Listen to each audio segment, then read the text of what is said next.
Perfeito. Legal, pessoal. Então, boa noite a todos. Sejam bem-vindos aí ao nosso terceiro encontro, tá?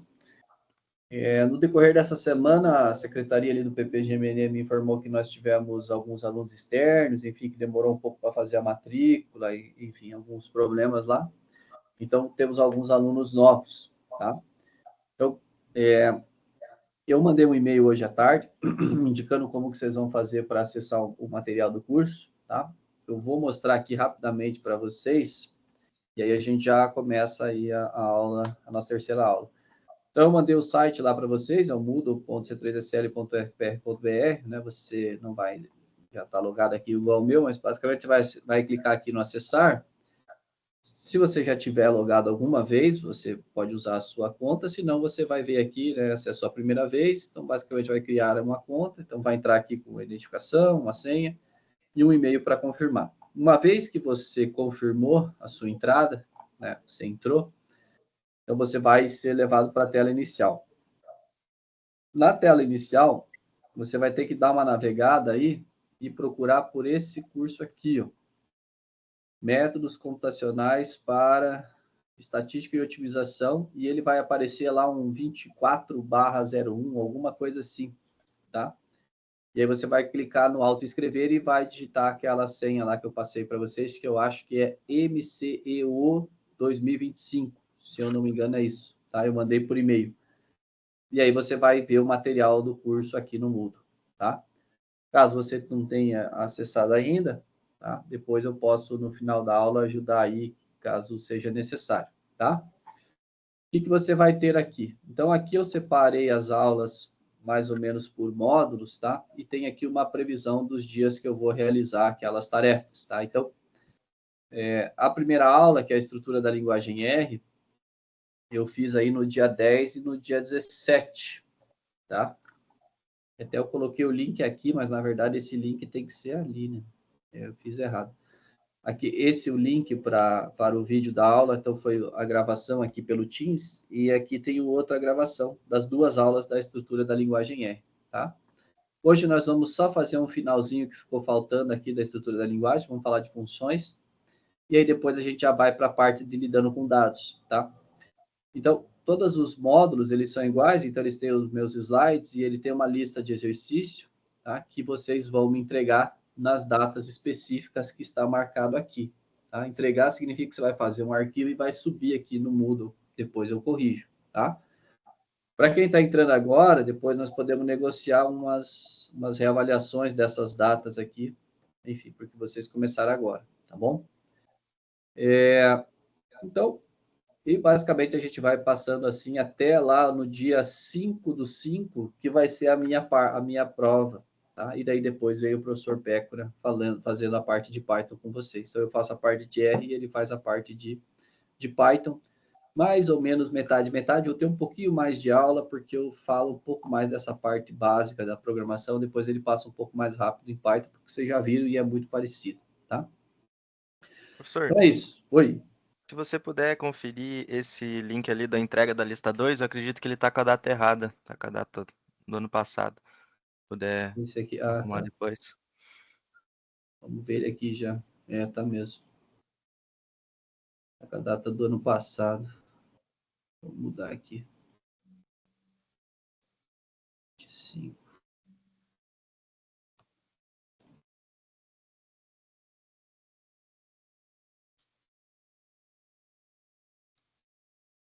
Pronto. Valeu. Foi. Agora já deve estar atualizado. Tá? Ver se eu consigo só tirar ele daqui para cá. Aí. Já organizei aqui também os links das duas primeiras aulas, tá? Tá aqui. Então, para quem faltou, né? A solução é ir lá e assistir, tá? Caso não tenha o conhecimento, se já tiver o conhecimento, não tem problema, vai direto, faz as listas e entrega. Beleza? Tranquilo, pessoal? Alguma dúvida, alguma pergunta até aqui, não? Não? Tudo certinho? Então, vamos lá. Bom, só ver uma coisa aqui, deixa eu abrir meu RStudio aqui. Beleza. Bom, então, da aula passada, a gente ficou faltando a gente fazer ali a parte de funções, tá certo? Deixa eu só abrir os slides aqui novamente. Já está aqui. Já está aqui. Então, ficou faltando a gente fazer essa parte aí de funções.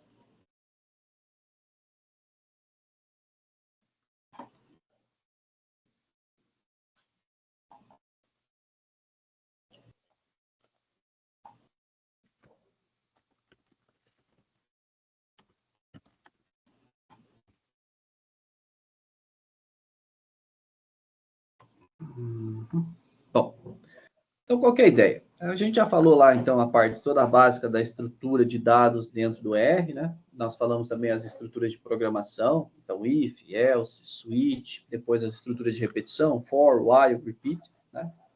E o que está faltando agora é a gente criar as nossas funções em R, tá? Então, o R, praticamente tudo que tem dentro do R são funções. E tudo que você for fazer são chamadas de funções, tá? Então, nós já chamamos diversas funções lá dentro do R para fazer várias tarefas, conforme a gente foi vendo os códigos básicos ali, tá? Então, a ideia é que essas funções, elas vão encapsular uma tarefa específica, tá? Que vai ser repetida várias vezes. Então, você pode pensar que uma função nada mais é do que um conjunto de instruções que realizam uma tarefa específica. E como você vai realizar essa tarefa diversas vezes, então você não fica toda hora programando de novo. Então, você usa a sua função, tá? As funções, elas sempre vão funcionar da forma como essa figura está explicando. Então, nós vamos ter aqui um conjunto de entradas para as funções, que nós vamos chamar logo mais de argumentos. Dentro vai ter o conjunto de instruções e ela vai sempre retornar alguma coisa, tá? Vai ter um resultado final. Tá? Eventualmente, esse resultado pode ser nada, pode ser um branco, tá? Mas ela tem sempre essa conotação de entrada, processa e sai alguma coisa, tá? A ideia é que as funções vão sempre nos permitir particionar um grande número de instruções em funções, tá? Para que você possa encolher um pouco o seu código ou esconder um pouquinho o seu código, tá? Então, essa é a ideia básica aí de funções. Aqui tem a anatomia de uma função. Então, por exemplo, a gente brincou lá em alguns momentos de calcular o IMC de uma pessoa, né? Então, o que você precisa para calcular o IMC? É o que a gente vai chamar aí dos parâmetros da nossa função. Tá? Então, no caso, para calcular o IMC, eu preciso do peso e da altura da pessoa. Então, essa é a minha lista de parâmetros. Eu preciso dessas duas quantidades. Tá? Em R, para eu declarar uma função, então eu vou criar uma função, que eu chamei aqui de IMC, esse vai ser o nome da minha função. Então, vai receber uma function. Então, essa é a função especial em R, que vai dizer que eu estou criando uma função. O que eu preciso para calcular ela? Então, no caso, eu preciso do peso e da altura. Aqui dentro é o corpo da função ou o conjunto de instruções. Tá? Então, começo lá fazendo a continha do IMC, depois a gente viu lá também como fazer a categorização. Né? Então, como pegar o IMC e classificar se está entre 0 e 18, vai receber a classificação de magreza entre 18 e 25 adequado e assim por diante. Tá? E vai ter uma saída, ou seja, a função recebeu um conjunto de entradas, fez um conjunto de processamento ou realizou um conjunto de instruções e depois ela solta alguma coisa. Tá? É muito comum a gente soltar mais do que uma quantidade. Né? Então, aqui, por exemplo, eu estou soltando o IMC e a classificação do IMC. E quando eu tenho que retornar duas quantidades de uma função, também o mais comum é a gente retornar isso como uma lista. Então, eu tenho uma lista e tem um slot chamado IMC e tem um outro slot chamado de classificação. Tá? E a função especial aqui, né, return. Então, eu retorno esta lista para o meu global env. Então, lembrem que a gente viu lá a questão, né, que o R tem o global env, tem os outros espaços. Cada função tem o seu próprio espaço. Então, essas coisas que a gente foi criando aqui dentro só existe no espaço da função IMC. Tá? Então, se você for olhar lá fora do seu R, não vai ter esse IMC, não vai ter esse limits, não vai ter o labels, não vai ter o classify.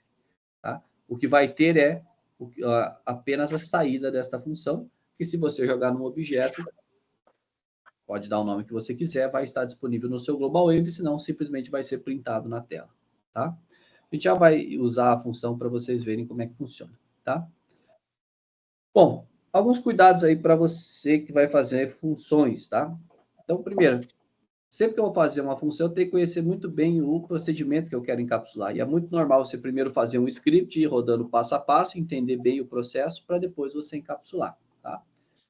Use sempre nomes adequados, o pessoal recomenda muito que você use um nome como verbo, né? Então, calcula em MC ou faz, né? Calcula alguma coisa. Então, é uma recomendação, não é obrigatório, né? Você pode usar qualquer nome, obviamente, não utilizando as palavras reservadas do R, né? Vou aqui só algumas recomendações. Sempre usar argumentos que façam sentido, né? Então, vetores, matrizes, listas, tá? Normalmente a gente vai usar entradas simples como essas aqui, peso, altura, e aqui peso pode ser uma matriz, pode ser um vetor, altura pode ser uma matriz ou um vetor também, tá? Vamos fazer um exemplo, que aí já fica mais fácil da gente ver, tá? Então, exercício bem trivial, quero fazer uma funçãozinha que resolve aí a fórmula de Bhaskara, tá? A fórmula de Bhaskara é essa equaçãozinha que está aqui, a solução está aqui do lado, tá? Então, lá naquele script que eu divulguei para vocês, está disponível lá no Moodle, eu criei aqui uma funçãozinha que calcula a fórmula de Bhaskara. Então, o que eu preciso para calcular a fórmula de Bhaskara? Eu preciso aqui destas constantes, A, B e C, né? Então, olhando aqui, né, na equação, o que eu preciso? Eu preciso do A, eu preciso do C e preciso do B, tá certo? Então, eu vou entrar com esses caras, esses são fixos, né? Vou fazer essa conta e vai retornar para mim o X, tá? Então, olha lá. Então, para como que eu vou fazer isso? Então, coloquei aqui uma função que eu chamei de Bhaskara, então dei esse nome, vai receber um function, deixa eu aumentar um pouquinho a letra aqui que está pequena.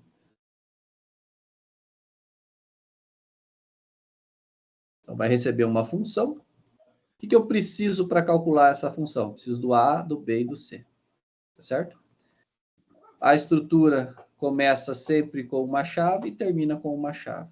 E aqui dentro vai ter o corpo da função, que são essas duas linhas, são os processamentos, e depois o que é que eu vou retornar para o meu global env, né, para o meu ambiente R, que é o X. Tá? Então, primeiro eu calculei o delta, que é essa partezinha de dentro aqui, né, da equação.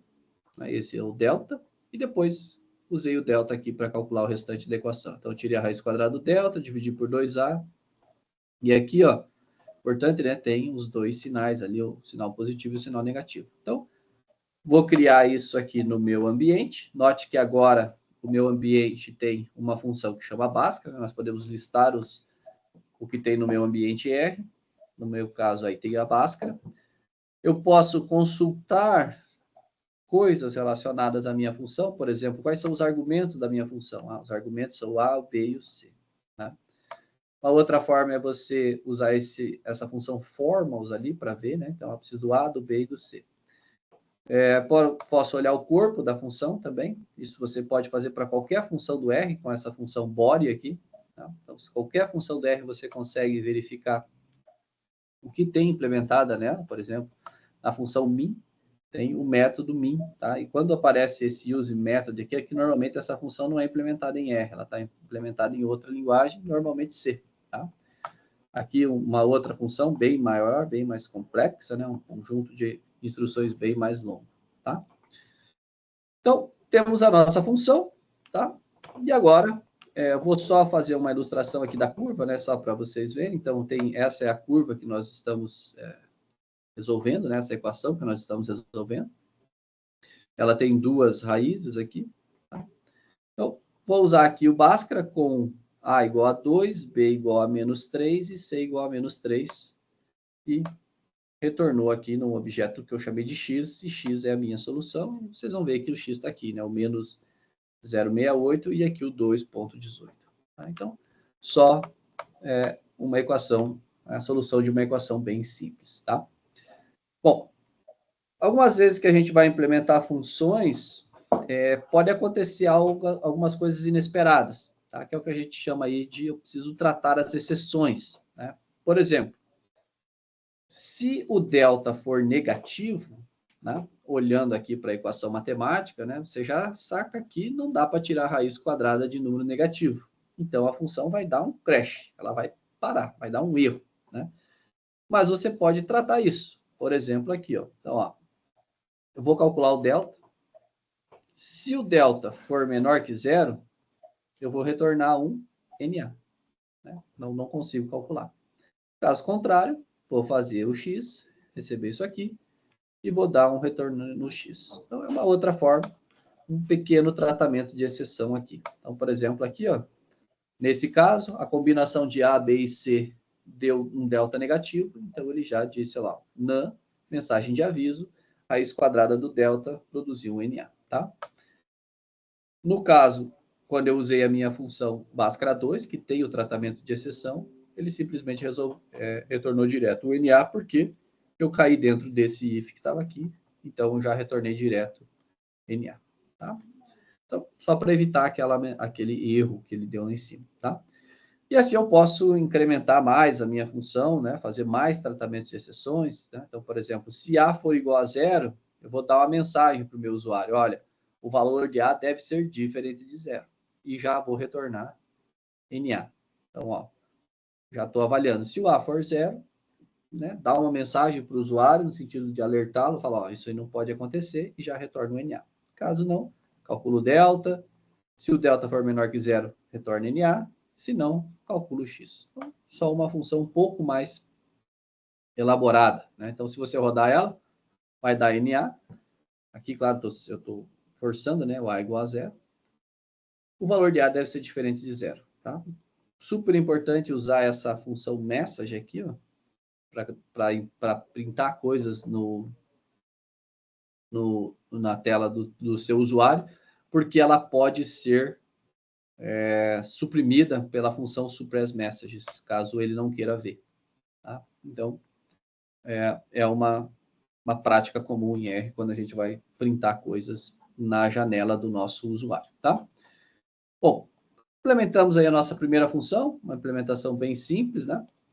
E, professor, só antes de avançar, ali naquela linha, quando você tira a raiz do delta, tem o -1 e o 1. O C, você está tratando ele como uma lista? Aqui é um vetorzinho, né? Esse é um vetorzinho, tá? Um vetorzinho com duas posições, E aí, como o R já está vetorizado, quando eu multiplico isso aqui, ó, que o delta aqui não está. Deixa eu ver se eu acho que eu não tenho A, B e C na área de trabalho aqui. Deixa eu pegar vou criar um A, só, o B e o C aqui no meu global M, poder calcular a função aqui por dentro, tá? Então, ó, calculei o delta, ó, o delta deu menos 15, né? Então, quando ele vai entrar aqui, ó, delta é menor que zero, é menor que zero. Então, ele vai retornar isso aqui. Tá? Mas, caso ele passasse, ele iria tentar tirar a raiz quadrada do delta, ia dar um número. Deixa eu colocar um delta positivo aqui, só para fazer a conta, só para você ver o que vai acontecer.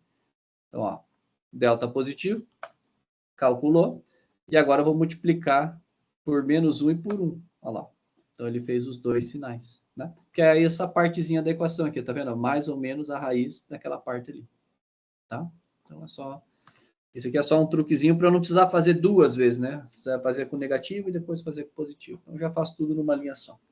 Minha preocupação era só ele confundir o C com o C que está entrando dos operadores. Não vai confundir, não. Porque tem o contexto aqui, né? A função, né? Então, ele não confunde, não. Tá? Beleza? Vamos para frente. Bom, próximo exemplo, só para a gente fechar. Eu tinha feito aqui atrás um exemplo que era do lançamento de dado. Então, qual que era a ideia do exercício? Eu vou lançar 3 dados, tá? Até que os valores das faces sejam uma sequência. Então, uma sequência é 1, 2, 3, 3, 4, 5, 2, 3, 4, 4, 5, 6 e assim vai. Tá? Então, eu vou lançar até que isso aconteça. Tá? E eu vou contar quantas vezes foi necessário para que eu fizesse a primeira sequência. Tá? Então, eu vou lançar até que eu obtenha a primeira sequência e vou contar quantas vezes isso ocorreu. Tá? E, basicamente, eu vou usar isso para criar uma funçãozinha. Então, aqui, ó, eu criei uma função que chama joga dados. O que ela precisa? Ela precisa dizer quantos dados eu vou jogar, precisa me dar alguma segurança para que eu fixe o número máximo de jogadas e o número de simulações que eu vou fazer. Tá? Então, vou criar aqui uma estrutura de repetição, né? Uma estrutura for. Então, ó, simulação é um argumento, então eu vou dizer quantas vezes eu vou simular esse processo. O que é o meu processo? É jogar os dados, tá aqui, ó. Então esse é o while aqui, ó.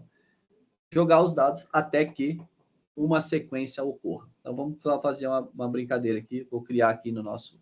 Então o número de dados, eu vou jogar 3 dados, por exemplo, e vou jogar os dados aqui. Então esse aqui. Então, ó, essa funçãozinha sample, nós já vimos ela, né? Então ela está mostrando de 1 até 6, que seriam as faces dos dados, 3 números com reposição. Então olha lá. Então na primeira vez deu com reposição. Então a primeira vez deu 3, 5 e 2, depois 5, 6 e 1, e assim vai. Então, ó, jogo os dados, ordeno para ver se é uma sequência. É uma sequência? Ah, não é. 1 e 5 não é uma sequência. Aqui eu verifico se é sequência ou não.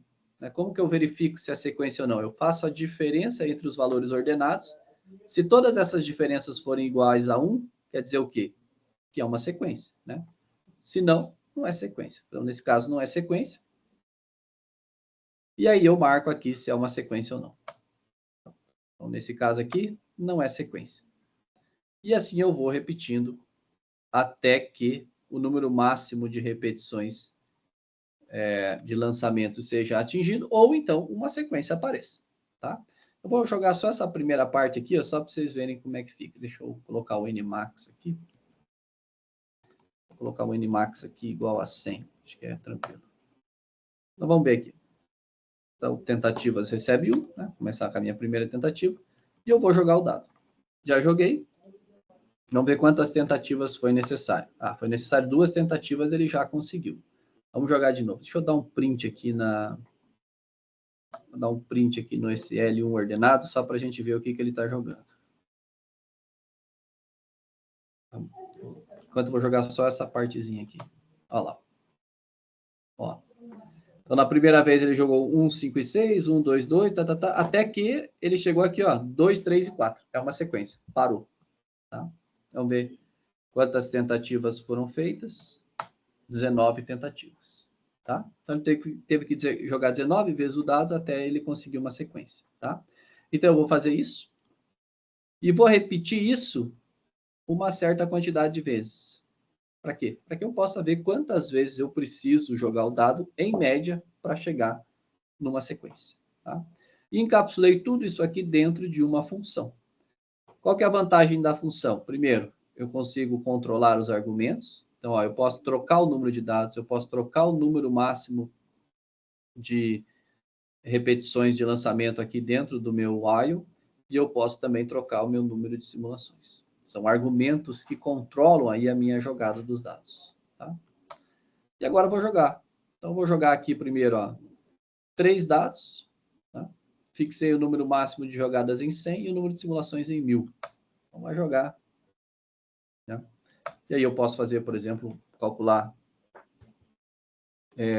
o número médio de jogadas e, enfim, posso fazer o que eu quiser com esses números aqui, né? Então, a ideia é só ilustrar como construir uma função. Deixa eu fazer um histograma do número de jogadas aqui.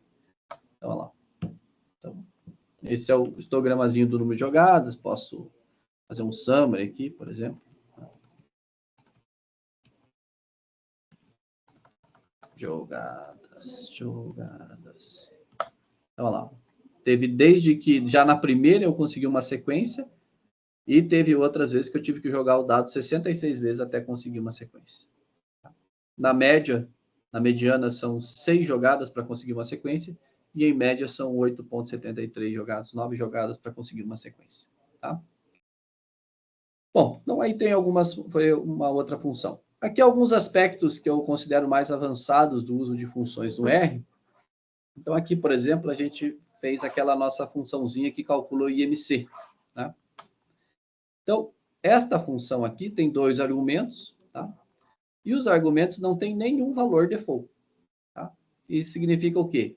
Que se você simplesmente chamar a sua função calcula IMC, ele vai dar um erro.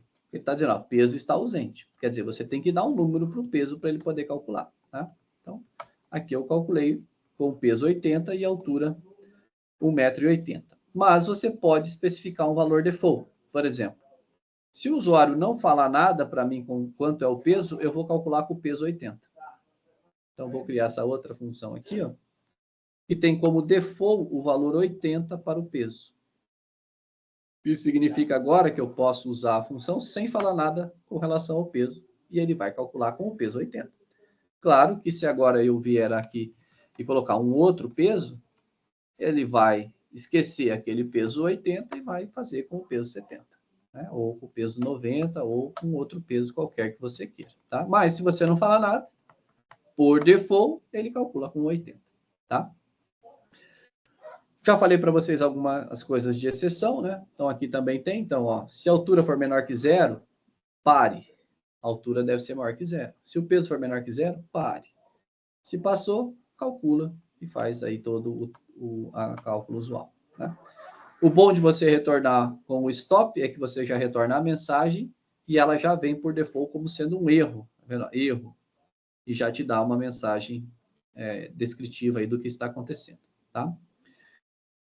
Toda função precisa ter argumentos? Não. Você pode fazer funções sem argumentos. Não é uma prática recomendável, mas você pode, tá? Então, aqui, por exemplo, eu criei a mesma função, calcula IMC, só que não tem argumentos, tá certo? Estão vendo que ela não tem nenhum argumento, ó. Tá zerado aqui, tá? E agora, de onde é que ele vai tirar os valores? Eu vou ter que criar os valores no meu global env. Então, eu vou criar aqui, ó, peso e altura. E agora, quando eu calcular, ó, ele pegou o peso e a altura que eu coloquei. Se eu trocar aqui, ó, ele vai trocar de novo. Tá? Então, dá para fazer isso? Dá. É recomendável? Não. O recomendável é que você explicitamente especifique os seus argumentos. Tá? Mas, se você não especificar, a função vai procurar no global env. Tá? Se ela encontrar, boa. Se ela não encontrar, erro. Por exemplo, aqui, ó. RM, peso. Olha lá, peso não encontrado. Tá? Eu apaguei o peso do meu environment. Quando ele foi tentar calcular, ele procurou, não achou. Erro. Tá? Tem uma outra coisa no R, que é o que a gente chama que o R é lazy evaluation, né? Ou avaliação preguiçosa. O que significa isso? Significa que ele só vai usar o seu argumento quando o argumento for requisitado. Se esse argumento não for requisitado, ele não vai nem olhar para ele. Então, por exemplo, aqui eu tenho uma função que recebe altura, peso e esse altura 2 aqui. Ó. Eu coloquei lá um nome para esse terceiro argumento. Note que aqui dentro, em nenhum momento, eu uso esse altura 2. Tá? Note que ele também não tem valor default. Não tem valor default. Então, vamos ver o que vai acontecer. Note, ó, não tem valor default e eu não estou especificando nenhum valor para ele na chamada da minha função. Tá? Mas ele não vai dar erro. Por quê? Porque em nenhum momento aqui nas instruções que eu dei, eu chamei o altura 2. Então, ele não precisou. Ele nem avaliou aquilo que está ali. Ele ignorou. Tá? Se eu colocar aqui, por exemplo, um print altura 2, recriar a função, agora ele vai dar erro. Por quê? Porque agora eu usei aquele argumento. Tá? Então, isso é o que é chamado aí de lazy evaluation, né? Ou avaliação preguiçosa. E, por fim, o R tem esses 3 pontinhos aqui, que são argumentos passados implicitamente. O que significa isso? Muitas vezes nós vamos chamar uma função dentro de outra função. Só que esta função que eu vou chamar tem os seus argumentos, mas não necessariamente eu sei quais são ou eu quero especificar isso. Tá? Então, por exemplo, você vai criar a sua própria função e um otimizador numérico dentro do R vai usar a sua função. Mas o otimizador não sabe o nome dos argumentos que você vai colocar. Tá? Então, ele usa a estratégia dos 3 pontinhos. Então, vamos ver como é que funciona isso. Então, ó, eu tenho essa função aqui, ó, que é a calcula IMC número, tá? Que é o número mesmo do IMC. Ele vai pegar e vai fazer a continha. Então, ele vai fazer isso aqui. Ó. Tá? E por fora, eu vou criar uma outra função que já chama calcula IMC. Tá?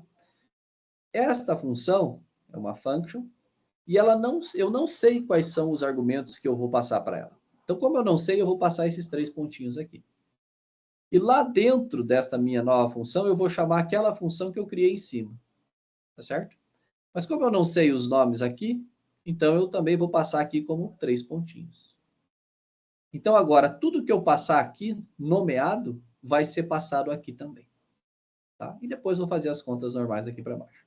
Então, ó, note que a minha função calcula IMC, ela tem como argumentos os 3 pontinhos, tá certo?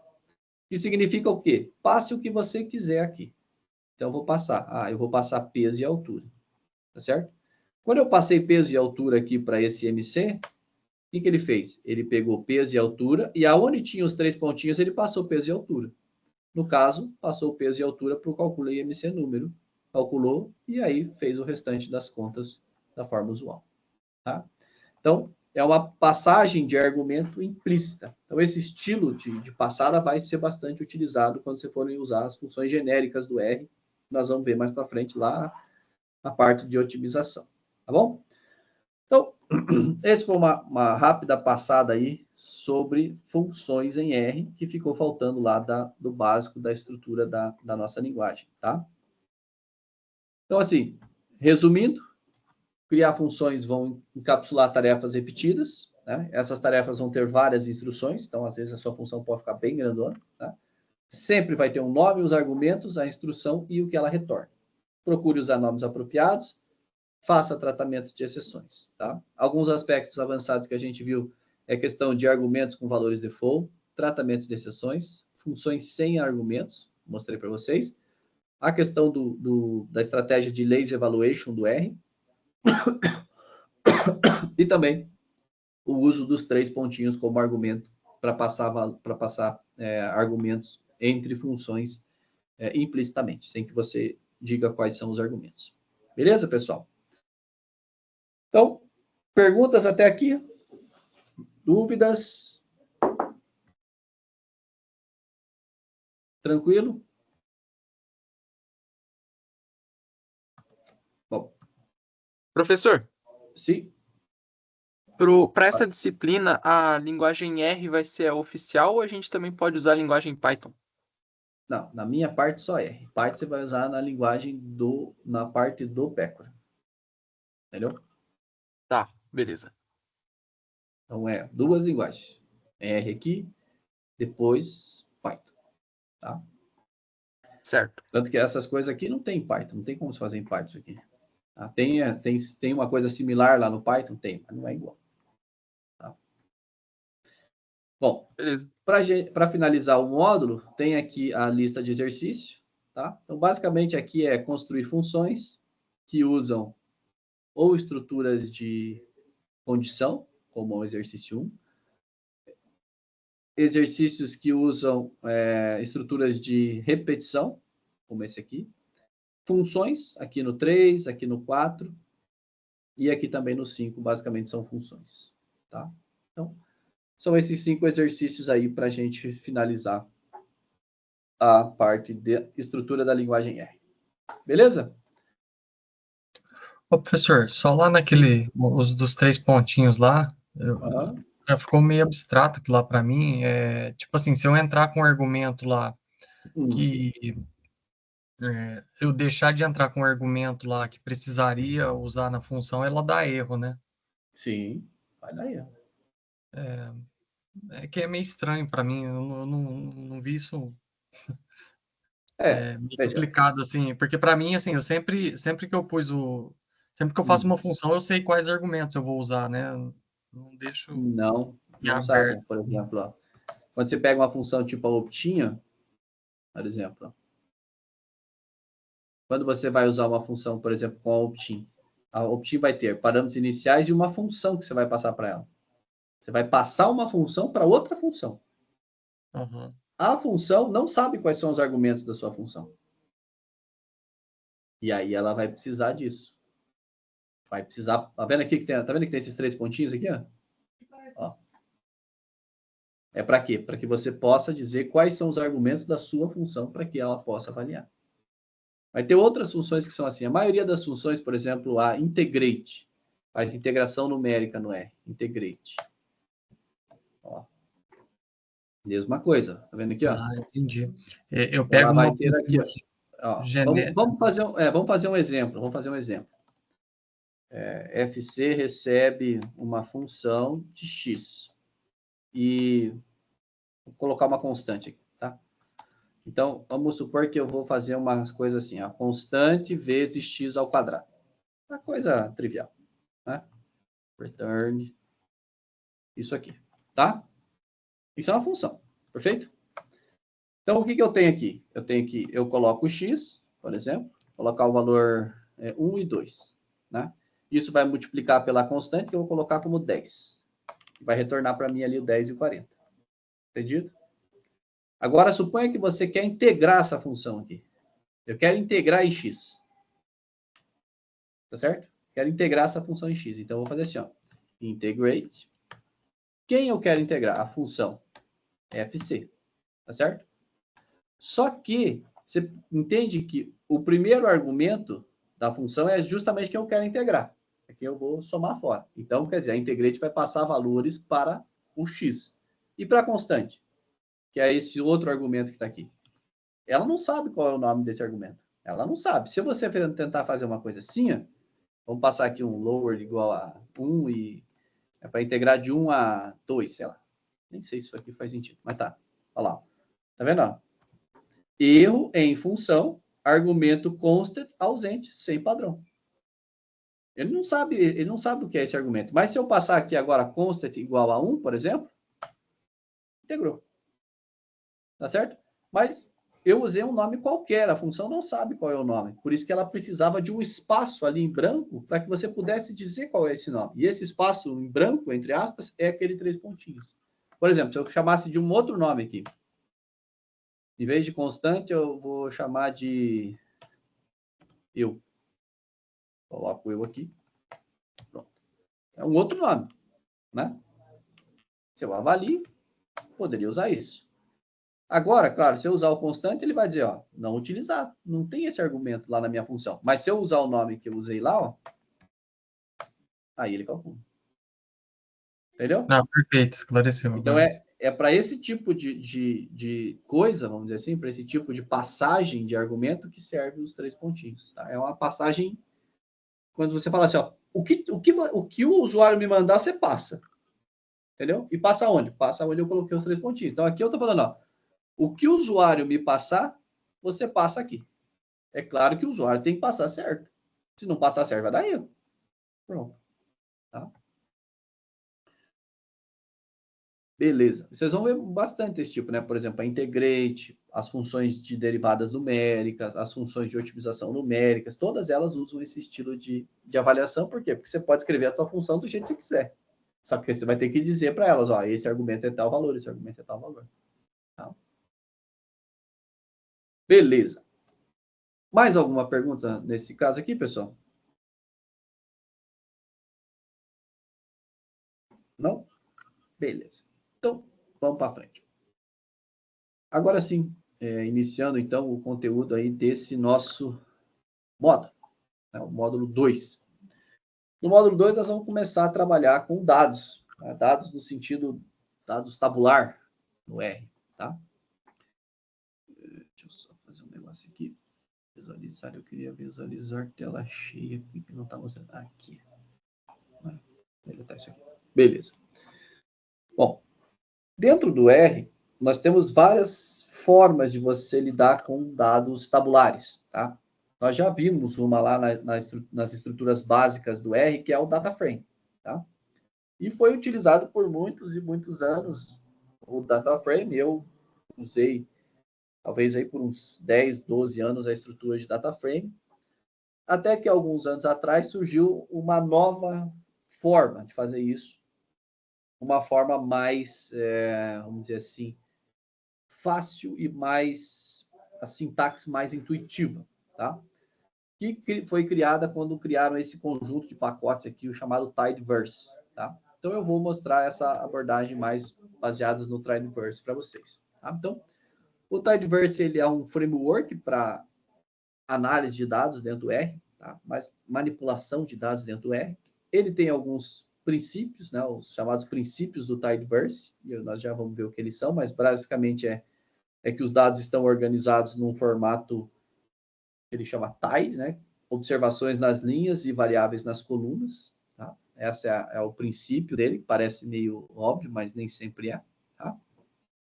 E nesse módulo nós vamos passar aí pelas principais etapas, né, da análise de dados. Então nós vamos falar primeiro da importação, depois da arrumação, depois transformação e manipulação, combinação e, por final, a exportação de dados. Né? Vocês vão ter um projeto prático, que é a lista de exercícios, que vocês vão trabalhar com dados aí acho que é de voos da ANAC, se eu não me engano, que eu tenho esse ano aí, tá? Os objetivos. Primeiro, aprender as diferentes formas de importar dados de diferentes fontes, né? Compreender as principais técnicas de arrumação. Então, tem o que eles chamam de uma gramática, né, de manipulação de dados. Dominar os principais verbos dessa gramática. Então, ordenar, ranquear, arranjar, selecionar. Né? Então, são os verbos mais comuns. Aí depois a gente vai ver eles. E depois exportar esses dados. A ideia é que você domine essa gramática da manipulação de dados, tá? Então, acho que aqui eu já nem preciso enfatizar, né, a importância, né, de você fazer você entender essa parte de manipulação, visualização de dados. Aqui está o ciclo, né, da ciência de dados, retirado lá do livro do próprio Hadley, que foi quem criou essa estratégia também, e é o qual o livro eu também já recomendei para vocês, que é aquele R for Data Science, tá? Livro excelente, vale muito a pena vocês lerem ele, tá? Então, eu vou seguir basicamente o livro, né? Então, o Framework Tidyverse, ele é composto aí por 8 pacotes que operam em harmonia, né? Ou em sintonia. Cada um foi feito aí para trabalhar com uma parte desta ideia de lidar com dados dentro do R, tá? Então, aqui tem os pacotes básicos do Tidyverse, enfim. Esses são os 8 básicos. Então, readr, então, para ler dados, organizar, plotar, trabalhar com strings. Tibble é um concorrente, né, ou uma alternativa aos data frames. Dplyr é para manipulação. Forcats é para lidar com dados categóricos. E o pur para lidar com programação funcional. Basicamente, eu não vou falar muito de programação funcional aqui nesse curso, tá? E aí, depois tem vários outros pacotes, e agora isso aí virou um mundo novo, então tem um monte de pacote novo aí, todo dia tem, mas esses são os básicos, tá? Então, o que é o princípio dos dados organizados? Cada variável tem que estar em uma coluna, desse jeito aqui. Então, nas colunas você tem que ter uma variável. Cada observação tem que estar numa linha, né? E cada tipo de unidade observacional está em uma célula. Ou seja, é uma tabelona bonitinha, sem misturar variáveis com observações e com valores. Tá? Parece meio óbvio, mas nem sempre vem assim, tá? Bom, começando aí a carregar dados, né? Então, para carregar dados dentro do R, entre as inúmeras opções que nós temos de pacotes, um deles é o readr, que é o que eu vou utilizar aqui na maioria dos casos, tá? Então, todo o processo de análise de dados vai começar carregando dados. Esses arquivos de dados, eles podem estar em diversos formatos. Os 3 mais comuns são esses que estão aqui.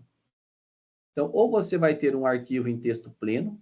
O que é um texto pleno? É um TXT, é um CSV, um TSV, um FWF, enfim, tem vários formatos. Mas o que é isso? É um texto pleno, é como se você pode abrir ele lá no seu bloco de notas, se você estiver usando o Windows, mas se estiver usando o Linux, você abre no Gedit, por exemplo, tá?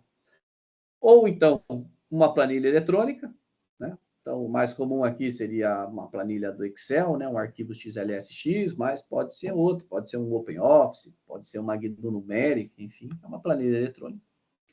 Ou, então, um banco de dados relacional, é um SQL, qualquer coisa da vida aí. Então, pode ser um MySQL, um MariaDB, um PostgreSQL, enfim, um banco de dados relacional, tá?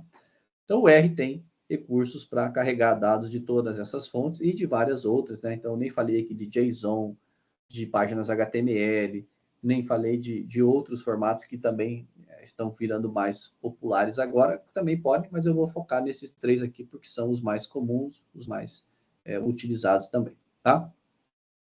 Então, esse pacote ReadR, ele tem recursos para importação de dados retangulares, né, na forma de texto pleno. Tem aqui toda a documentação do pacote, depois vocês devem dar uma olhadinha, tá? Mas, basicamente, não tem muito segredo, né? Então, vamos começar importando um dado do tipo .txt, tá? Então, se você pegar esse endereço que está aqui, ó, vou digitar ele aqui do ladinho, eu já mostro para vocês o que é o arquivo.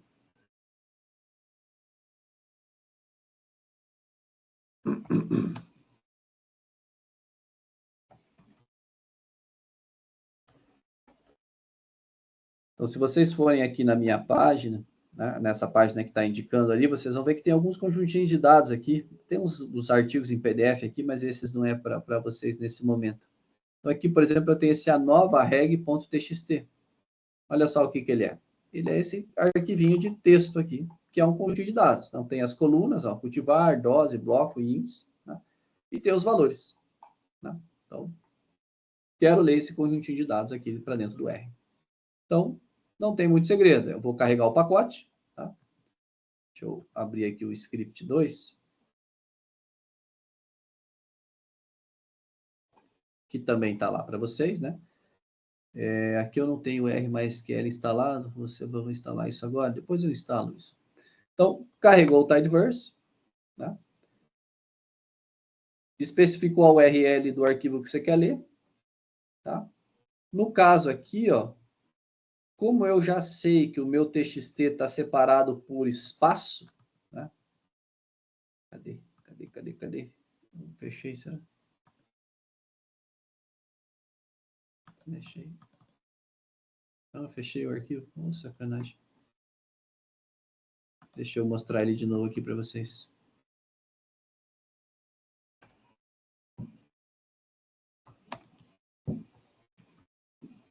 Então, ó, como eu vi que o meu arquivo está separado por espaço, tá vendo que o que distingue uma coluna da outra é o espaço, então ele já, com esse comando tsv aqui, ó, ele já entende isso, tá? Então, ó, leia um tsv desta URL, e eu só estou dizendo aqui, ó, call names igual a true, ou seja, tem nome nas colunas, a primeira linha é o nome das colunas. Carregou? Note que ao carregar ele já me dá algumas informações, ó, carregou 72 linhas, 4 colunas, ó, column specification, o delimitador é o /t. O /t significa um espaço em branco, tá? Caractere, cultivar e bloco, double, dose e índice, tá? Posso usar essa função aqui, ó, spec dados, para dar uma inspecionada na estrutura dos meus dados. Posso usar um head dados para ver os 6 primeiras observações. Note que ele leu certinho. Note que já não é mais uma estrutura data frame, mas é uma table, tá? É um outro nome. Tem 6 linhas por 4 colunas.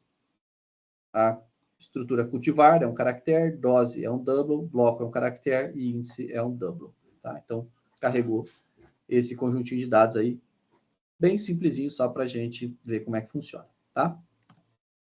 Então, esse vai ser o formato padrão de leitura, né? Sempre vai ser isso. Então, você vai indicar o caminho do arquivo. Esse caminho pode ser uma URL ou pode ser um path local, né? No caso de vocês aí, seriam C2 pontos, barra, né? Sei lá, documents, barra, meu curso, barra, a nova reg.txt, por exemplo, né? E assim vai, tá? Um outro formato de arquivo é o arquivo .csv. Então, vamos voltar Senhor, lá na... Oi? só uma dúvida. O meu ele não carregou, porque ele deu que eu não tenho o read. Então, tem que instalar. Está lá, né? Tá, Tem que beleza. instalar. Então, install.package. Lembra que a gente viu lá na primeira aula, né? Ó, até tá no cabeçalho aqui, ó. Tá, ó. Tá vendo aqui, ó? Quando você instalar o Tidyverse, ele vai instalar o readr e vai instalar os outros pacotes que eu já que eu estou utilizando aqui nessa sessão, tá? Eu não instalei porque eu já tinha instalado, né? Beleza. Deixa eu ver qual que é o nome do arquivo aqui, que eu esqueci agora. É o reglinear.csv. Vamos pegar ele aqui, ó. Então, ó, cheguei aqui, vamos ver esse reglinear.csv. É uma outra estrutura de arquivos.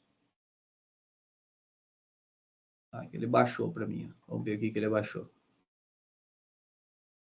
Ele quer abrir no Excel. Não quero que ele abra no Excel, quero que ele abra aqui num bloco de notas da vida aqui. Olha lá. Então, esse é o arquivinho que ele carregou aqui para mim. Tá?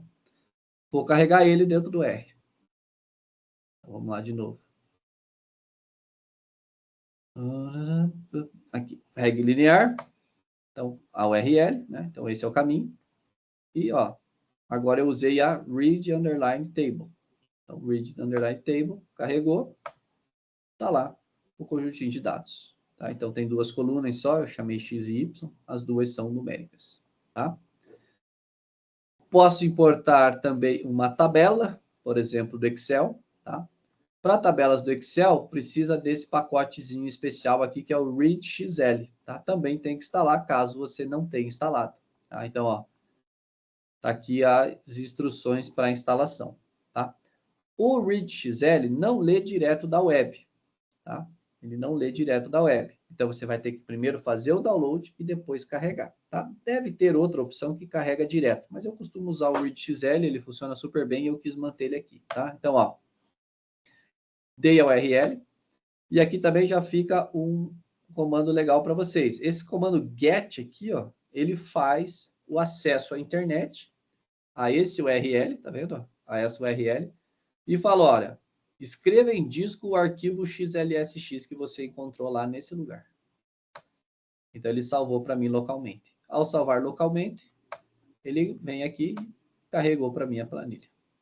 Tá? Então, ele veio, esse comando aqui, ó, o que ele fez? Ele foi nesse endereço web, carregou esse arquivo meusdados.xlsx, fez o download e escreveu em disco. Tá? Ao escrever em disco, eu carreguei ele de novo. Né? Ele está aqui, ó, xlsx, meusdados.xlsx. Tá? Note que quando você tem uma planilha do Excel, né, você pode ter mais do que uma aba. Né? Então, eu coloquei aqui qual que é a aba que eu queria que ele lesse. Ó, MTCars. Claro que você precisa saber qual que é a aba que você quer ler. Né? Senão, você primeiro vai lá, olha o arquivo, vê o nome da aba e depois você carrega. Tá? Então, esse aqui é o meu... Oi. Só fiquei na dúvida, não sei se eu peguei. Eu preciso fazer esse get ou ele já consegue ler direto da Não, internet? não, você precisa fazer o get. Entendi. Tá bom. Exatamente do jeito que está aqui. Quando você faz isso aqui, ele faz o download e coloca nessa pasta temporária aí da tua, né, no teu computador. E daí ele carrega. Tá? Beleza, então esse aqui. Próxima é o carregamento de bancos de dados SQL. Tá? Eu não estou com esse pacote instalado aqui, eu vou instalar ele aqui rapidinho, vamos ver se não vai demorar muito. Pronto, parece que instalou. Então, vou carregar um banco de dados da internet. Então, assim, se tudo funcionar igual funcionou até hoje, existe um banco de dados na internet que é um banco de dados público. Tá? Que o pessoal disponibiliza dados aí de bioinformática. Tá? O dado em si não é muito importante. O que é importante é o formato aqui da conexão. Então, como é que é feito isso? Até aqui, nós carregamos os dados direto de um endereço web, ou então localmente do seu computador. Né? Quando você vai conectar a um banco de dados, você precisa dessa primeira camada, que é criar essa conexão com o banco de dados. Tá? Então, para você criar essa conexão com o banco de dados, você vai ter que dizer para o R qual é o banco de dados. Então, no caso aqui, eu vou conectar no banco MySQL. Tá? Essa função dbconnect é que vai fazer a conexão. Você vai precisar de um usuário, de uma senha, eventualmente da porta a qual você deve conectar, onde o MySQL está rodando, e o host. O host é o endereço web. Pode ser o endereço web, igual a esse que está aqui, uma URL, às vezes é um IP, né? Então, sei lá, dependendo de onde você está, vai ser um 200 ponto, é um IP, tá? Isso alguém vai ter que te passar, né? Então, você está lá na tua empresa, o pessoal vai lá, não, vou criar um usuário e uma senha para ser do nosso banco de dados. Teu usuário é fulano de tal, a senha é tal. Beleza. Como é que acessa? Entra nesse endereço IP ou nesse endereço web que está aqui, tá?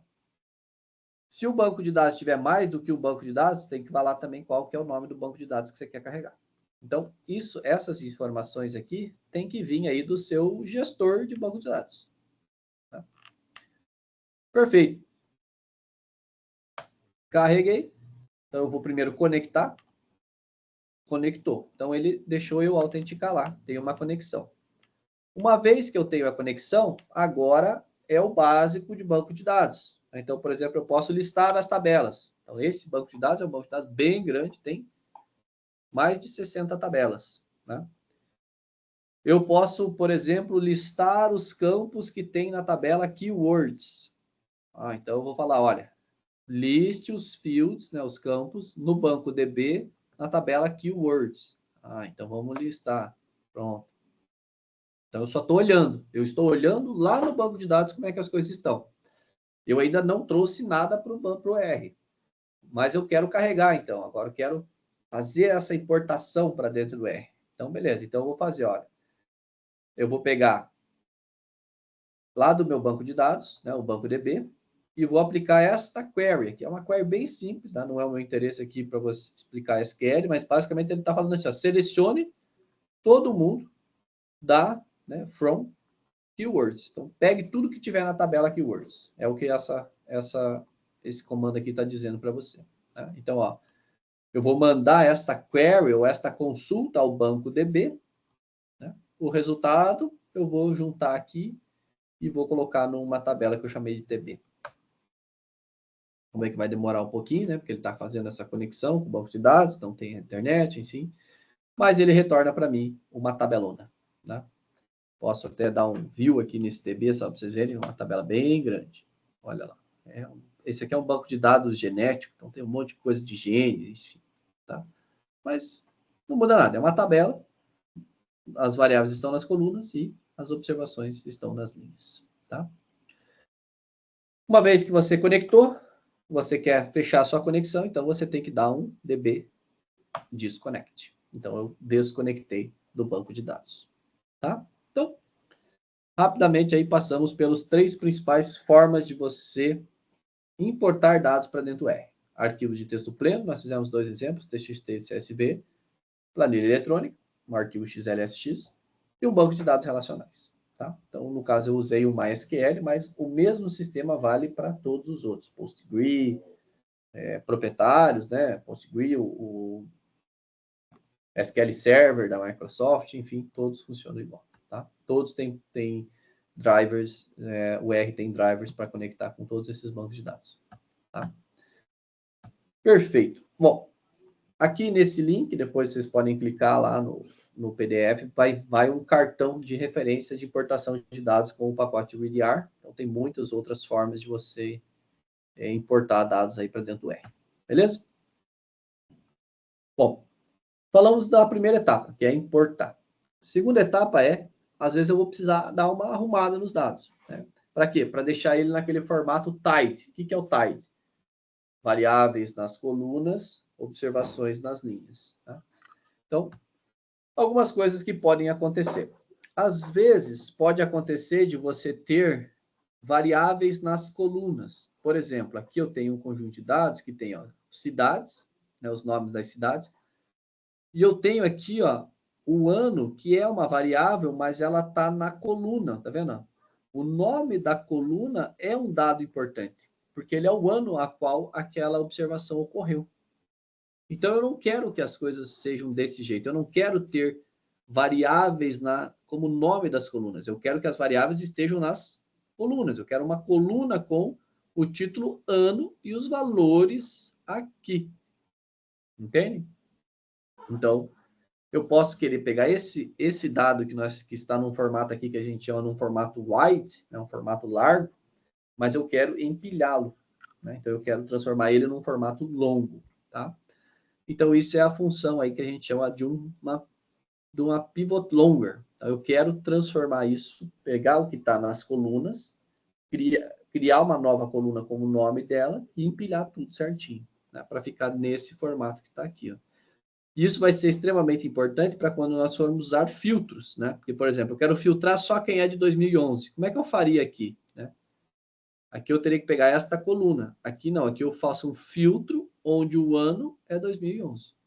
Então, fica bem mais fácil de fazer, tá? Por exemplo, eu quero calcular a média de quem é 11 e 12. Então, eu faço um filtro para 11 e 12 e depois pego a resposta e calculo a média. E assim vai, tá? Então, como é que funciona? Então, eu vou usar essa minha TB original, né? Então, eu vou falar TB original. Isso que está aqui, pessoal, é um chamado operador pipe. E, basicamente, ele é como se ele falasse assim para você. Pegue isso e faça o que está embaixo. Então, pegue isso aqui e faça um pivot longer, onde os nomes vão para uma coluna que chama ano, que é essa que está aqui, ó, né? Então, ó, essa coluna aqui não existia aqui nesse conjunto de dados original. Então, eu estou criando agora, né? Os nomes vão para o ano, os valores vão para uma variável que eu chamei de resposta, ó, a resposta está aqui, né? E esse cons aqui, ó, é o que eu vou usar como indexador. No caso aqui, eu só tirei o cit, para que ele apareça aqui, ó. Então, pronto. Então, disso daqui virou isso que está aqui, tá? Num formato longo que a gente chama. Então, isso é uma tarefa de organização, tá? Eventualmente, pode ser que você queira voltar, né? Então, estava num formato longo e, de repente, eu quero voltar para o formato wider, né? Então, agora eu tenho o contrário, eu tenho a pivot wider. Então, eu vou pegar a minha tabela que está longa e vou fazer um pivot wider, onde os nomes vão vir, tá vendo? Os nomes, antes a gente tinha um to aqui, né? Os nomes vão para ano. Agora, os nomes vêm do ano, tá? E os valores vêm da resposta, tá? Então, aqui, ó, os nomes vão para uma coluna que chama ano e os valores vão para uma coluna que chama resposta. Enquanto aqui você está dizendo, os nomes vêm de uma coluna chamada ano, então os nomes estão aqui agora, e os valores vêm de uma coluna que chama resposta, e os valores estão aqui. Tá? Então, a gente tem esses dois formatos, né? Então, empilho, então, pode estar no longo e eu empilho, e pode estar pode estar no wider e eu empilho, e pode estar empilhado e eu jogo para o wider de volta. Então, são duas operações bastante comuns aí na parte de arrumação de dados, tá? Bom, outras situações típicas que podem acontecer quando a gente vai arrumar dados, né? Eventualmente, eu posso querer separar variáveis, né? Por exemplo, eu tenho aqui um conjunto de dados em que a cidade e o ano estão juntos, né? Tá vendo aqui, ó? Eu tenho uma única coluna que tem cidade e ano, mas não deveria ser assim, porque cada coluna deveria ser uma única variável. Então, eu deveria ter uma coluna cidade e uma outra coluna ano. Então, eu quero separar isso. Então, nós temos um verbo para isso, que é o verbo separate. Então, olha, na tabela TB, separe a coluna que chama cidade e ano. Em que? Então, como que eu vou separar? Em uma coluna que vai chamar cidade e uma outra coluna que vai chamar ano. E como que eu vou separar? Eu vou usar o separador, que é uma barrinha. Tá vendo que a barrinha que está separando aqui, ó? Então, pronto. A minha nova tabela, agora ela tem uma coluna que é o S, que é a unidade de saúde, aqui no caso o exemplo, a cidade, o ano, e ainda tem uma outra aqui que é local, ó. Local também tem duas informações. Ela tem a informação da cidade e do estado. Então, eu posso querer também separar isso, tá? E aqui eu deixei como exercício, né? Separar a coluna local em duas novas colunas. Então, como é que você vai fazer? Vai usar o verbo separate, a coluna vai ser o local, e em tu pode ser cidade e estado, e o separador, no caso aqui, é o tracinho, tá? Bom,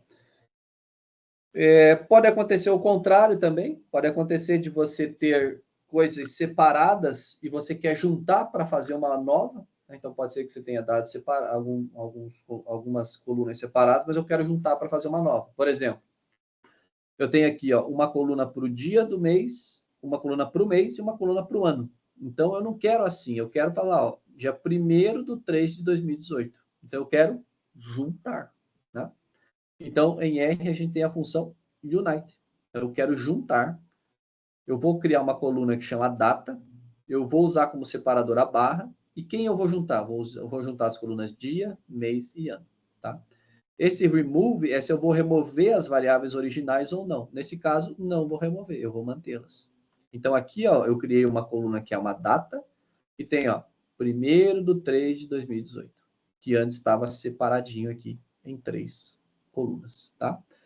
Normalmente, você vai precisar da data desse jeito, para ter essa noção cronológica. Vai precisar desse jeito também e desse jeito também. Porque se você quer fazer análises por ano, você vai precisar de uma coluna ano.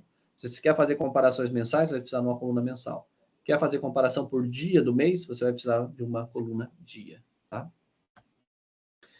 Bom, outras situações típicas. Eventualmente, você pode ter dado faltante, tá? Veio um dado faltante, está lá com o NA na sua base. Então, aqui eu criei uma base bem pequenininha, e tem 2 NAs. Então, aqui eu tenho o ID do paciente, número de consultas, número de tratamentos, número de remédios.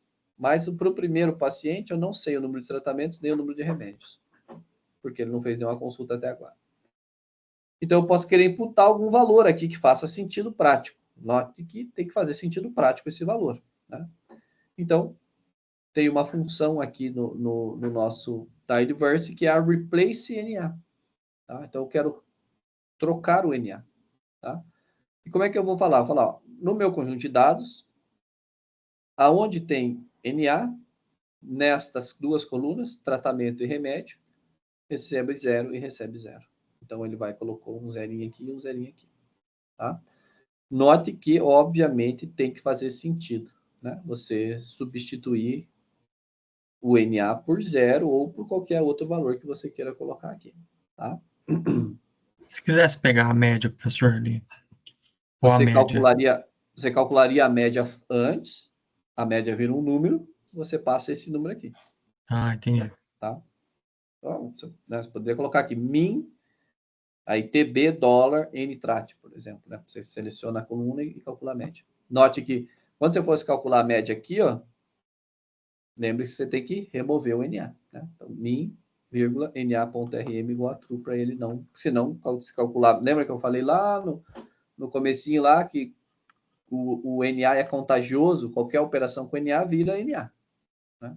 Então, ou você remove, ou você tem que dar algum tipo de tratamento antes de fazer contas com essa coluna. Tá? Entendi. Lá nos dados... Fale. Desculpe. Pode falar. Eu só fiquei com uma dúvida no anterior ali da data, quando vai juntar ela novamente, se ele vai ficar como campo data ou não tem isso no R? Não, tem no R, sim, mas aqui ainda não tá. Tem um pacote no R que chama Lubridate, que aí sim ele vai converter para data. Aqui, do jeito que está aqui, é só uma string. String, beleza. Só uma string, tá? Se eu tivesse eu chego a falar do Lubridata nesse curso aqui, mas vale a pena vocês darem uma olhada. Tem um pacote chamado Lubridate. É fantástico para lidar com datas, faz operações com datas, calcula a diferença de dias, calcula a diferença de semanas, de meses, de anos, o que você quiser. De segundos, é ótimo. Faz tudo. Lubridate? Lubridate, é. Deve ter aqui, em algum lugar eu devo falar dele, tá? Mas se não, qualquer coisa você me pergunta, eu te digo. Quem mais estava querendo perguntar? Se ele tiver dados faltando nas datas, por exemplo, ele tem um ano, mas não tem o dia e o mês, e eu for tentar juntar tudo, ele vai dar um problema com o NA? Vai dar um problema com o NA, você tem que tratar primeiro.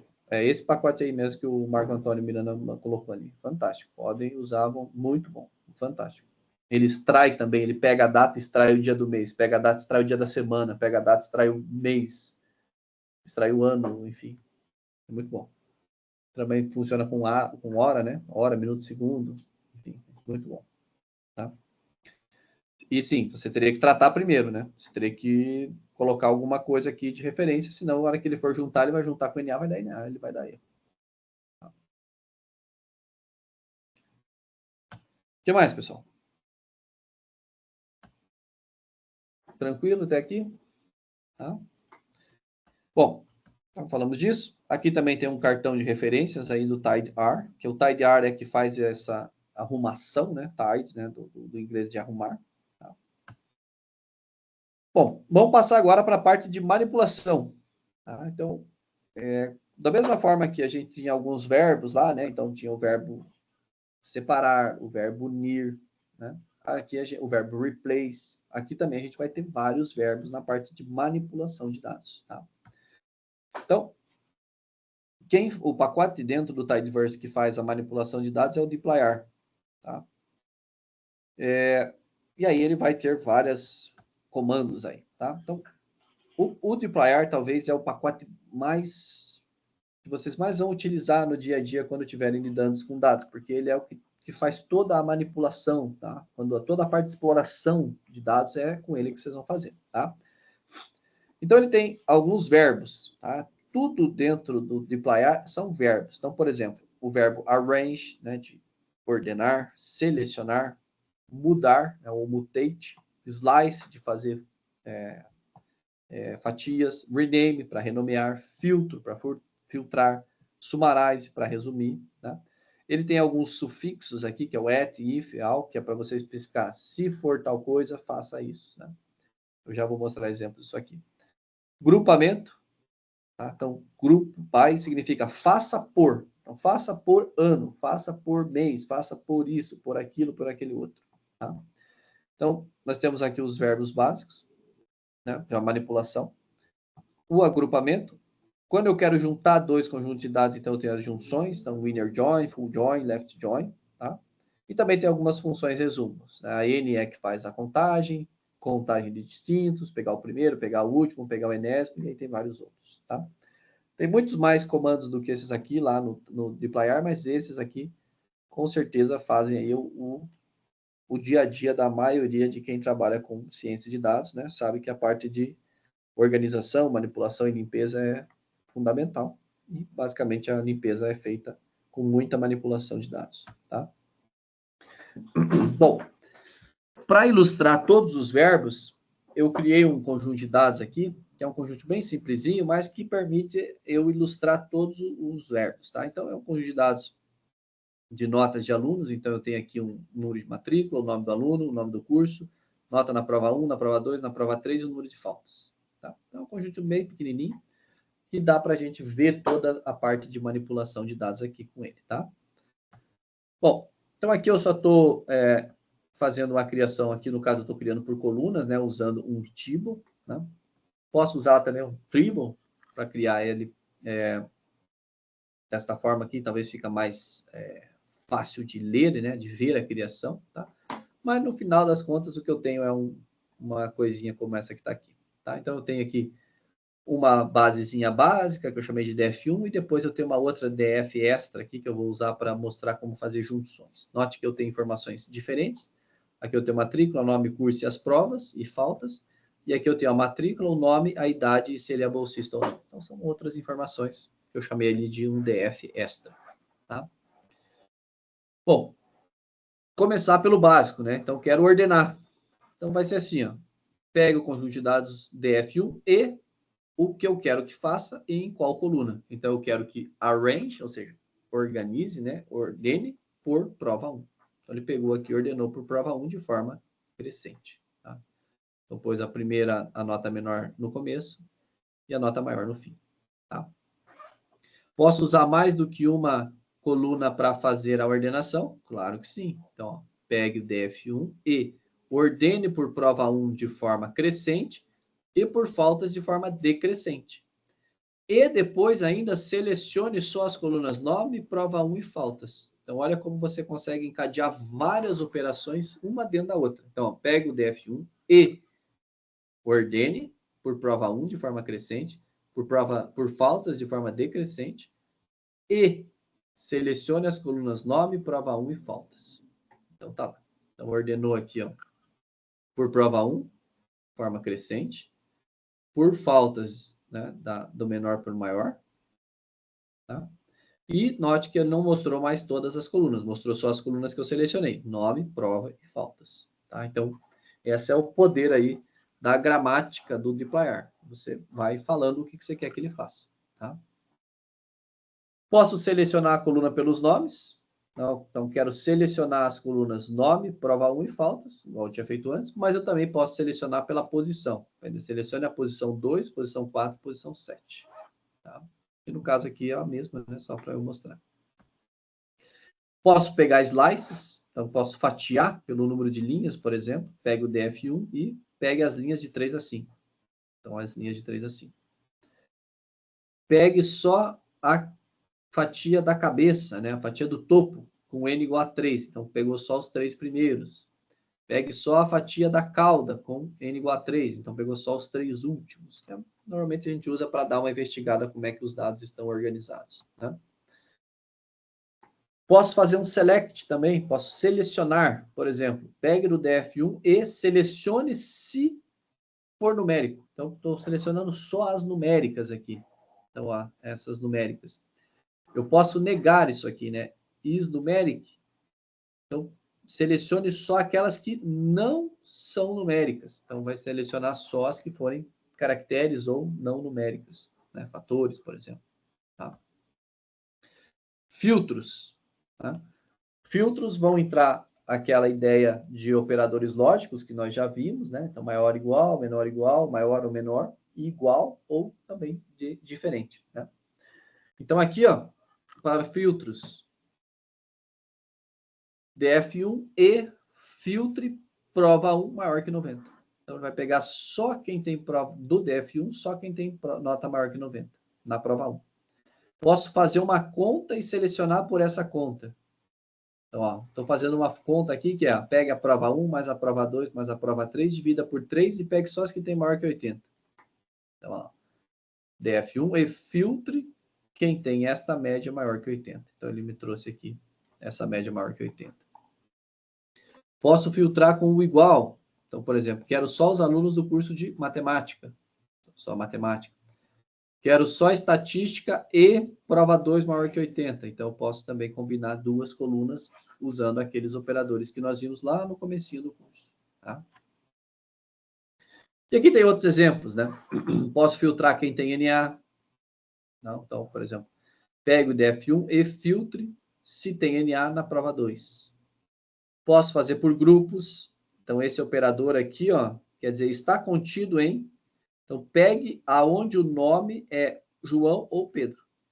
João ou Pedro. Tá? Aqui eu posso usar também o operador de negação. Então, ó, do DF1 e filtre, onde não é NA e na prova 2, né? E não é NA na prova 3. Tá? Então, agora, vamos dizer assim, o céu é o limite para esse tipo de filtro. Tá?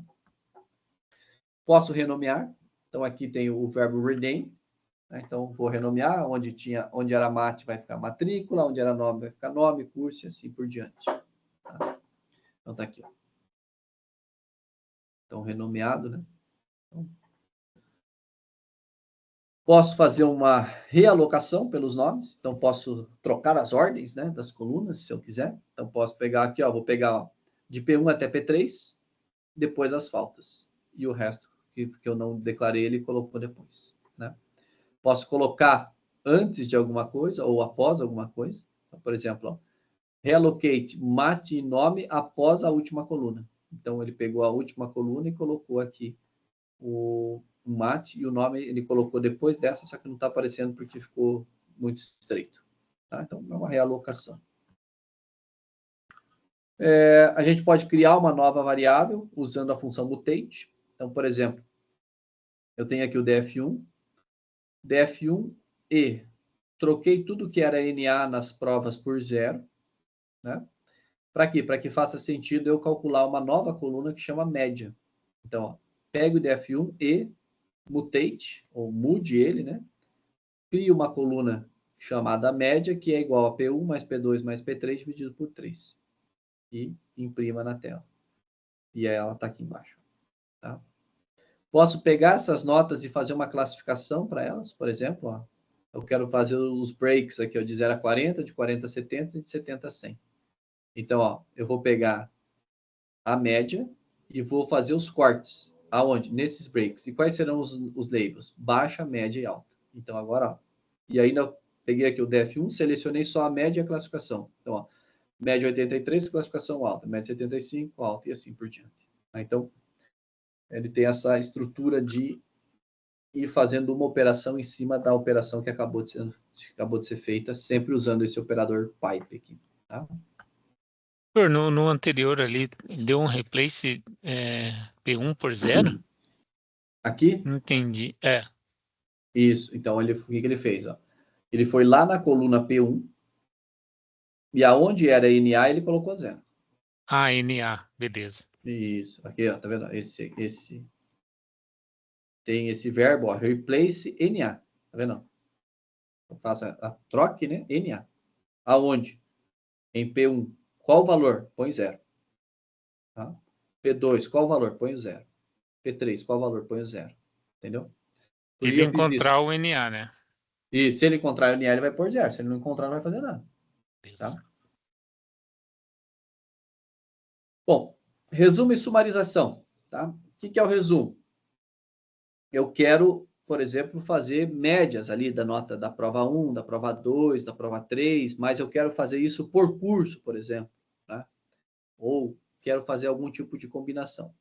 Então, para fazer isso, a forma mais simples e mais comum dentro do R é que a gente tenha sempre o dado no formato empilhado, naquele formato organizado, lembra? Então, o que nós vamos ter? Vamos ter aqui, ó, colunas e cada coluna é uma variável. Então, por exemplo, aqui eu tenho o nome do indivíduo, o curso do indivíduo, o exame. Tá? O exame é o quê? Se é P1, P2 ou P3. Então, quando essa P1, P2 e P3 está aqui, ó, na verdade, isso aqui deveria ser uma variável também.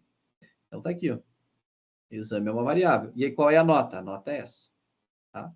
Então, eu peguei esse formatinho aqui, que está o formato wide, que está P1, P2, P3, e passei para o formato longer, empilhadão. Tá? Aqui tem o código, nós já vimos anteriormente como é que é feito, né? Mas com isso daqui facilita muito eu fazer resumos e sumarizações dos meus dados, tá? Então, por exemplo, eu quero pegar esse meu conjunto de dados e fazer, por exemplo, médias por curso, tá? Ou médias por prova, enfim, né? Ou prova e curso. Então, a gente vai aplicar sempre essa ideia do que a gente chama de um split, apply and combine. Então, primeiro eu vou fazer o quê? Eu vou particionar o meu conjunto de dados de acordo com algumas características. Por exemplo, aqui, ó, eu estou separando por curso e prova.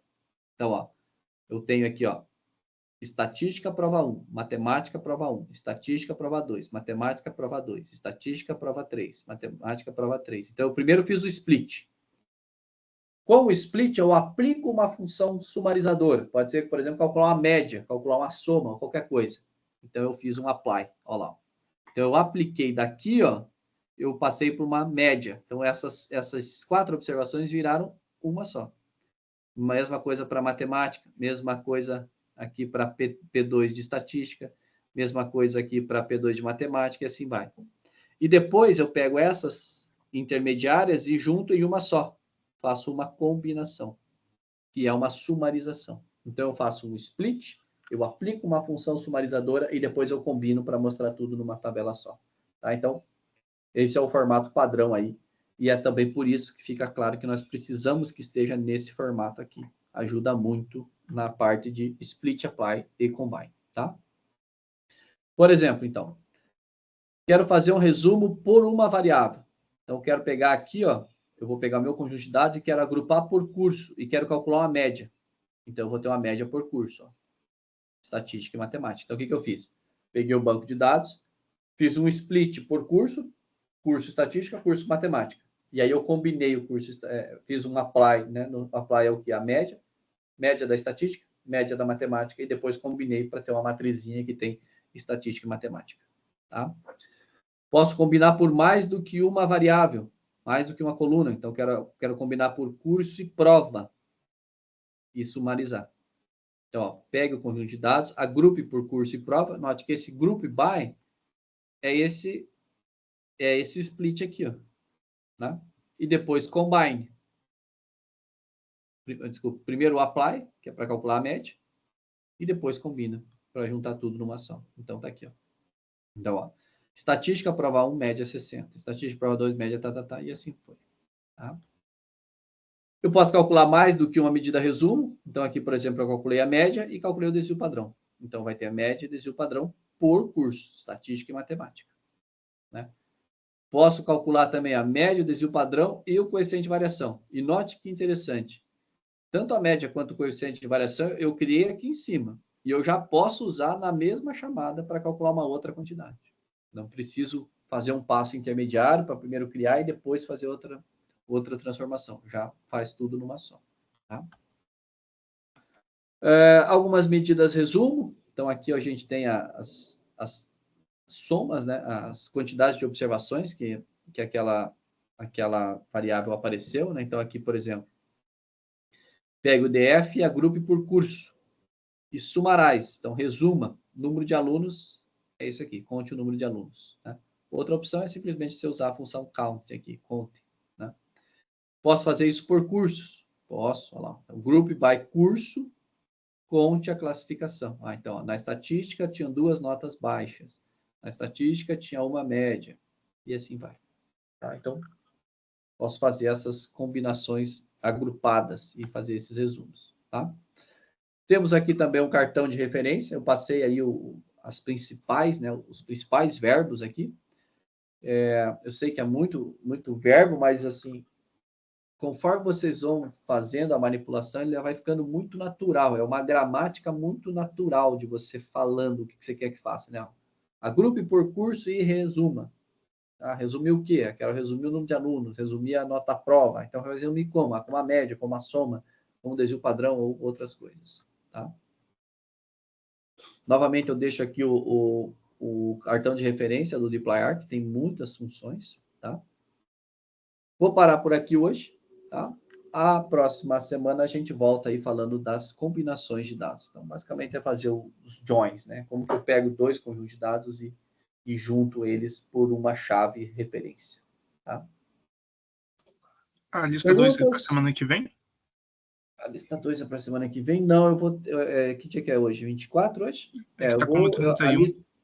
Que eu tô atrasado, né? Eu atrasei um pouquinho, né? Eu vou passar ela uma semana para frente, né? E daí eu vou passando todas uma semana para frente. Tá. Para quem entrou hoje, professor, daí fica mais uma semana daí da lista 1? A lista 1 fica mais. A lista 1 tá para entregar dia 31, né? Que é semana que vem, né? E aí eu vou jogar mais uma para frente aí. Tá?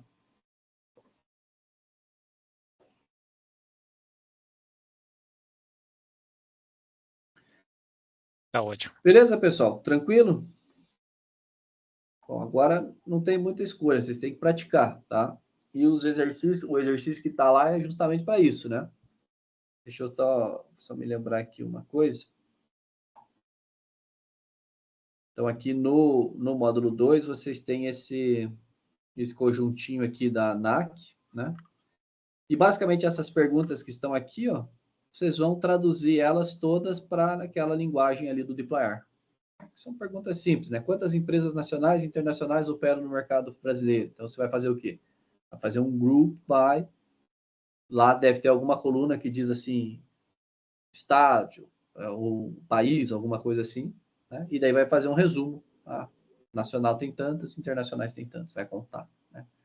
Aí faz um filtro, ó, considerando apenas empresas nacionais e o ano 2020. Então, é um filtro duplo. Nacional e 2020. E assim vai. Né? Então, todas essas perguntas aí são basicamente fazer um filtro, uma manipulação, pegar um slice, enfim, selecionar algumas colunas, enfim, coisas desse tipo. Beleza? Perguntas? Aonde que está esse negócio? Conjunto de dados sobre voos. Tá lá na plataforma, né? O conjunto de dados. Deixa eu pegar ele aqui.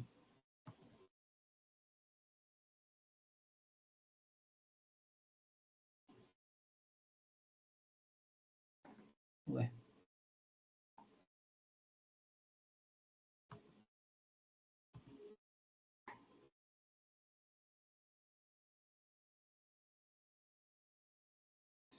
Quem baixou o conjunto de dados? Alguém já tinha baixado, né?